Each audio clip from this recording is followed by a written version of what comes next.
1996 आपका birth of year है, तो इस हिसाब से अप्रैल 1996 से अभी तक 26 वर्ष के आप हो गए हो। स्क्रीन पर लग्न चार्ट है, नवांश है, इसे आप समझिए थोड़ा। सबसे पहले अभी जो महादशा चल रही है वो बुध की दशा चल रही है। यहाँ मरकरी लिखा है सामने, 2031 तक चलेगी। यहाँ जो तिथि होती है एंडिंग डेट होती है। तो हम सबसे पहले मरकरी से चालू करेंगे। अब देखिए ये आपका लग्न चार्ट है और छठे घर में ही मरकरी बैठ गए हैं। तो 2031 जब तक मरकरी चलेंगे, जब तक इनकी दशा रहेगी, तो तब तक जीवन में हमें संघर्ष मिलेगा ही मिलेगा, क्योंकि यहाँ पर मरकरी छठे भाव में बैठे हैं। अब समझिए आरंभ से जो पहला भाव है, यहाँ पे 8 लिखा है, इसे हम पहला भाव कहते हैं। वृश्चिक राशि, मंगल बने इसके देवता, जाकर यहाँ 5वें घर में बैठे हैं। 1 2 3 4 5 इस प्रकार गिनते हैं। मंगल अगर 5वें घर में बैठ गए जाकर, तो ये बहुत अच्छा होता है, क्योंकि लग्नेश पहले घर का मालिक अगर त्रिकोण भाव में बैठ रहा है तो बहुत ही सुंदर होता है। ये त्रिकोण होते हैं, मैं आपको ड्रॉ करके बताता हूँ। एक ये वाला 5वां और 9वां, 1 5 और 9। तो मंगल लग्नेश हैं और मंगल 5वें घर में जाकर बैठे हैं त्रिकोण भाव में। ये बहुत श्रेष्ठ होता है।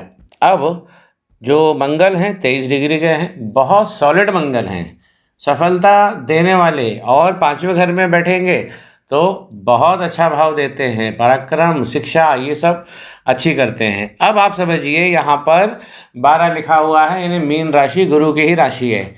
तो ये घर भी गुरु का हो गया, बृहस्पति भगवान। और बृहस्पति भगवान जाकर कहाँ बैठे हैं? धन के घर में। अपनी ही राशि धनु राशि में बैठे हैं।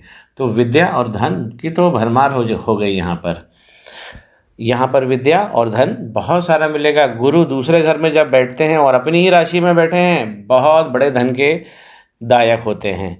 वापस 5वां घर देखते हैं। ये घर से हमें मिलती है शिक्षा, प्रेम और संतान। अब इस घर में बहुत सारा लफड़ा भी हुआ है। पहला तो मैंने डिफाइन किया कि जो लग्नेश है वो यहाँ पर आके बैठे हैं 5वें घर में। अब जब लग्नेश मंगल यहाँ पर आके बैठे हैं तो यहाँ पर बहुत सारा इन्होंने दुर्योग बना लिया है। अब आप समझिए मंगल केतु भगवान का अंगारक दोष लग गया है, राहु सामने से देख रहे हैं, तो इनके हाथ में अंगारक दोष है, हाथ में भी इसकी पुष्टि हो गई है। तो एक अंगारक दोष लगा है। अब मंगल और शनि भगवान का अस्थि भंग योग लग गया है। शनि जब भी 5वें घर में बैठेंगे तो जीवन में कुछ भी आपको सफलता देंगे, ऐसा नहीं है, लेकिन सफलता को टॉर्चर करके देंगे, क्योंकि इनका सिखाने का तरीका बड़ा खतरनाक है, तो रगड़ के देते हैं। दूसरा चीज़ हो गया, जब भी शनि भगवान 5वें घर में बैठते हैं तो ऐसे जातक और जातिका जब पैदा होते हैं तो उनके घर में कहीं ना कहीं संघर्ष की स्थिति बनी रहती है।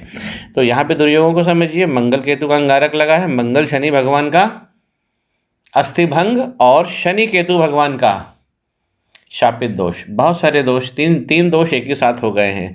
चंद्रमा यहाँ अकेले में आके फंस गए हैं। यहाँ पे मैंने आपको वीडियो में लाइन दिखाई है चंद्रमा के पर्वत पर, वो बहुत खतरनाक लाइन होती है, और चंद्रमा इन 3 ग्रहों के बीच में आके फंस गए। शनि मंगल केतु जब भी नॉर्मली भी संबंध बनाते हैं या तो साथ में बैठे हुए हैं, तो हमें अपने आप को कैंसर से बचा के रखना है। ये बहुत बड़ा दुर्योग लगा हुआ है। तो शनि मंगल केतु बहुत सारे जीवन में आपाधापी करते हैं। तो 5वां भाव यही है, प्रेम, शिक्षा और संतान इफेक्ट हो जाती है। संतान पहले आपको कन्या होगी, और प्रेम में बाधा है और शिक्षा में भी बाधा है। जहाँ मैंने आपको बोला कि आप चाह रहे हैं कि गवर्नमेंट नौकरी मिल जाए और आपको पढ़ना भी है, तो यहाँ पर सीधा हो गया कि पढ़ने में मन नहीं लगेगा। 3 दुर्योग लग गए हैं, और ये दुर्योग आपके वैवाहिक जीवन में भी आगे डेफिनेटली तकलीफ देंगे। तो यहाँ पे 5वें घर को हमें साफ करना है। अब समझिए, इसके बाद में हम देखते हैं हमारा पार्टनर। तो हमारे पार्टनर का घर ये होता है, 2 लिखा हुआ है यहाँ पे, वृषभ राशि बनी और उसके स्वामी शुक्र बने, 17 डिग्री पर बैठे हैं, एकदम युवावस्था के शुक्र हैं। तो इसलिए ये गुरु भी बहुत गजब बैठे हैं। और ये वाला भाव में जब गुरु भगवान बैठ जाते हैं, क्योंकि शुक्र को भी गुरु का दर्जा दिया गया है। जब यहाँ बैठते हैं व्यक्ति को सुंदर बनाते हैं, पार्टनर सुंदर होगा, धन वाला होगा, सबको जीवन में अच्छा होगा, लेकिन ये जो दुर्योग है ये आगे जाके हमें परेशान कर देंगे। यदि आप पढ़ना चाहते हो तो इसे हटाइए, और अंगारक तो सबसे पहले हटाना है। यहाँ पे शापित दोष भी लगा है, और अस्थिभंग, हड्डियाँ भी तोड़ देता है। आपकी कुंडली में ओवरऑल एक चीज़ है कि राहु बहुत अच्छी जगह बैठे हैं, लाभ में, और तरह तरह के आपको लाभ देंगे, लेकिन पहले इसको साफ करना है, क्योंकि ये ट्रबल देंगे।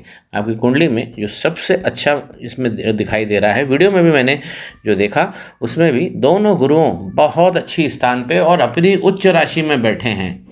तो जीवन में ऐसी कहीं रुकावट नहीं है, क्योंकि दोनों गुरु अच्छे हैं। लेकिन जब ये लोग गड़बड़ करेंगे और पांचवें घर में बैठ के, तो यहाँ पे आपके चंद्रमा भी फंस गए हैं। अब आप समझिए मैंने जो बात बोली उसकी पुष्टि कैसे होगी। तो पुष्टि ऐसे होगी कि चंद्रमा अगर इतने सारे ग्रहों के बीच में फंस जाएंगे तो आपकी माँ का जो स्वास्थ्य है वो खराब रहेगा, दवाई का डिब्बा घर में मौजूद रहेगा। तो इसे भी हमें करना, बाकी जो मैं फ़ोन पे बात करूँगा ये आपसे। अब इसके अलावा हम ये देख रहे हैं कि सूर्य भी आपके छठे घर में बैठे हैं और 1 नंबर राशि यानी मेष राशि में बैठे हैं। तो सूर्य तो बहुत उच्च के बैठे हैं, लेकिन डिग्री क्या हो गई है, 2 डिग्री हो गई है। तो यहाँ सूर्य पे भी हमें काम करना है, वो मैं आपको फ़ोन पे करूँगा तो समझा दूंगा।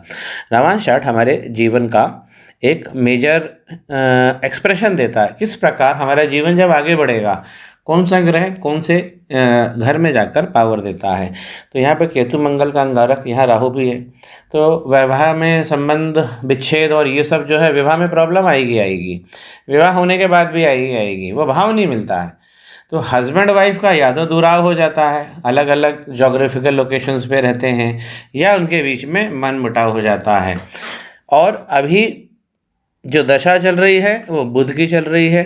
अब नवांश में आपके बुध तो अच्छे हो जाते हैं, उच्च के हो जाते हैं, 6 नंबर पे उच्च के हो जाते हैं। अब नवांश में क्या हुआ है कि शनि भगवान और राहु भगवान इनके बीच में चंद्रमा फंस गए हैं।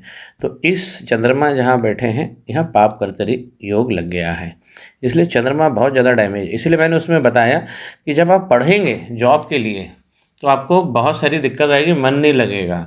आपके गुरु बहुत अच्छे हैं दोनों, बिजनेस करने का ही आप सोचें, वो ज़्यादा बेस्ट रहेगा। क्योंकि यहाँ पर इसमें जब तक आप क्लियर नहीं करेंगे ये दिक्कत देंगे ही देंगे।